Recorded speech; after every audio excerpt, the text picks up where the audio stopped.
This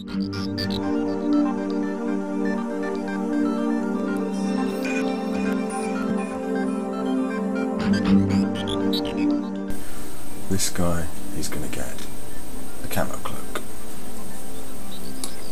This guy needs a camo cloak, but he also needs some work to disguise the fact that I've repositioned his head and moved his collar. These gentlemen need some work on the seams in the cloaks, and not a great deal else. In some cases, because of the posing I've used, that seam is quite exaggerated. So, that's my main arsenal of tools. This is quite simply a new drilled, glued, green stuffed into the end of a cheap old paintbrush handle. I find that having this point is very, very useful. I use it for a ton of things, not least of which is when I'm sculpting. This is, I'm not sure if it is, it's just very similar to, it might as well be the Games Workshop sculpting tool. Has a blade at one end and a flat air at the other. It is very useful, probably one of the primary tools that you'll use with Greenstuff.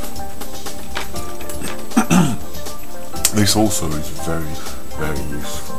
It has a kind of a spatula end, which is very nice, and it has a similar flatter iron end.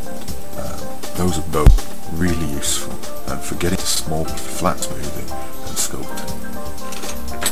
For smoothing, however, can't beat these things. These are colour shapers.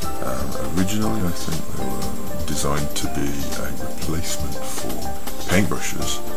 These silicone tips are very, very good for shaping and for smoothing green stuff. And of course we need a lubricant.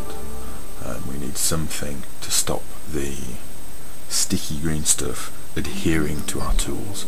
I use Vaseline. You do have to be careful once you've used this about clean up afterwards, or your paint will just slide off your model. But it really is worth using.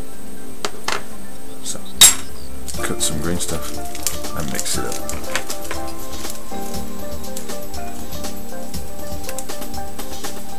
I have a tendency to always cut too much. It's a really bad habit. But if you buy green stuff, as I do, from hobby into sellers, direct from the manufacturer, Needite, you will get a tub like this, which has done me for over a year with this much left. I do quite a lot of sculpting, and that cost me about a tenner. Don't buy green stuff at the workshop. Sorry, Games Workshop, but ain't for priced. Okay. We do have to, with the strip stuff, get rid of the bit in the middle, because it's already gone off, as it were.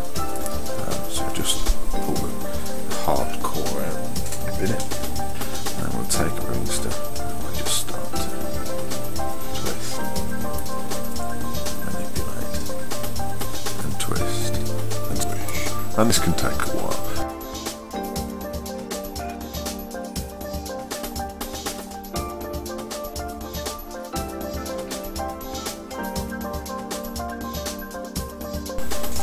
These gaps,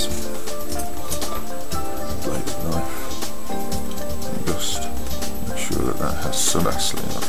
I don't want it completely covered and dripping and stuff. I just need it to have a thin sheen. I take some green stuff and I apply it to the model.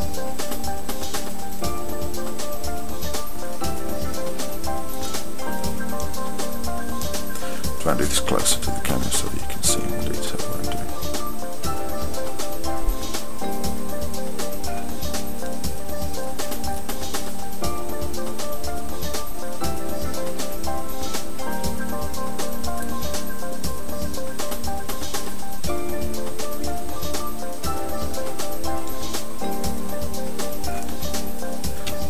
I'm just kind of piling it in.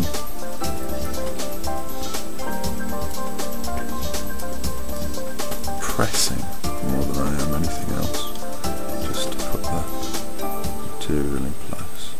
I'm fully aware that I've got more than I need, but I can cut and reposition.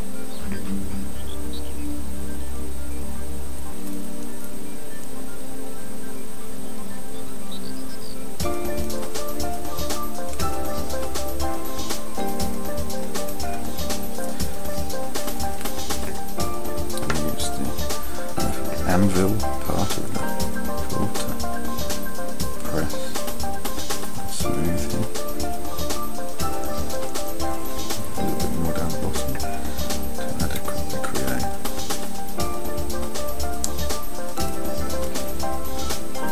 This edge. You can see by using the flat of the tool that I can kind of spread, press and smooth. Work with the existing contours of the Citadel sculpture kind of to give us. And that's not a bad first step for a gap fill. We can go to a smoothing tool where we can use it touching here. I'm going to try and print this edge I have here. Follow the